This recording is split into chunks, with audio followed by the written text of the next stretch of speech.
செங்கோட்டையனின் கோட்டையில் கெத்து காட்டிய எடப்பாடி பழனிசாமி. அதிமுக மூத்த நிர்வாகி செங்கோட்டையனின் சொந்த தொகுதியான கோபிச்செட்டிப்பாளையத்தில் எடப்பாடி பழனிசாமிக்கு உற்சாக வரவேற்பு அளிக்கப்பட்டுள்ளது.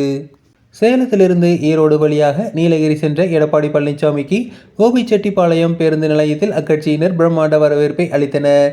செங்கோட்டையனின் கழக குரலால் எந்த பாதிப்பும் இல்லை என்பதை நிரூபிக்கும் வகையில் இந்த ஏற்பாடுகள் செய்யப்பட்டுள்ளதாக தெரிகிறது. அதிமுகவிலிருந்து நீக்கப்பட்டு ஓபிஎஸ், டிடிவி தினகரன், சசிகலா உள்ளிட்டோர் தனியாக செயல்பட்டு வரும் நிலையில் அது எடப்பாடி பழனிசாமிக்கு சிக்கலாகவே இருந்து வருகிறது. கடந்த நாடாளுமன்ற தேர்தலில் ஓபிஎஸ் மற்றும் டிடிவி தினகரன் ஆகியோர் பாஜக கூட்டணியில் இணைந்து போட்டியிட்டதால் தென் மாவட்டங்களில் அதிமுக 3வது இடத்திற்கு தள்ளப்பட்டது. இந்த நிலையில் அதிமுகவிலிருந்து மீண்டும் ஒரு கழக குரல் செங்கோட்டையின் மூலமாக வெடித்தது.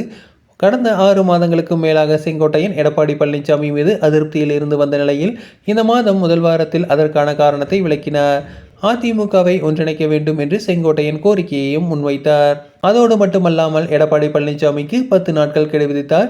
செங்கோட்டையன் இந்த குரலுக்கு தமிழ்நாடு முழுவதும் இருந்து அதிமுகவினர் பலரும் ஆதரவு தெரிவித்தனர். குறிப்பாக ஓபிஎஸ், டிடிவி தினகரன், சசிகலா தரப்பிலிருந்து அதிகளவு ஆதரவு இருந்தது.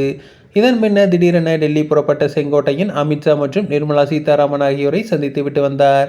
இதன் பின் செங்கோட்டையனின் கட்சி பதவி பறிக்கப்படுவதாக அதிமுக பொதுச் செயலாளர் எடப்பாடி பழனிசாமி அறிவித்தார்.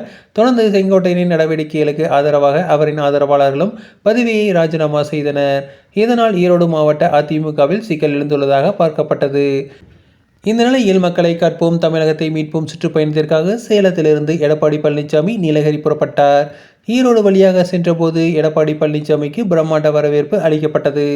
செங்கோட்டையனின் சொந்த தொகுதியான கோபிச்செட்டிப்பாளையம் பேருந்து நிலையத்தில் எடப்பாடி பழனிசாமிக்கு வரவேற்பு அளிக்கப்பட்டிருக்கிறது. செங்கோட்டையனின் கழக குரல் ஈரோடு மாவட்டத்தில் எந்த பிரச்சனையும் இல்லை என்பதை நிரூபிக்கும் வகையில் ஈரோடு புறநகர் மாவட்ட செயலாளர் தலைமையில் இந்த ஏற்பாடுகள் செய்யப்பட்டுள்ளன.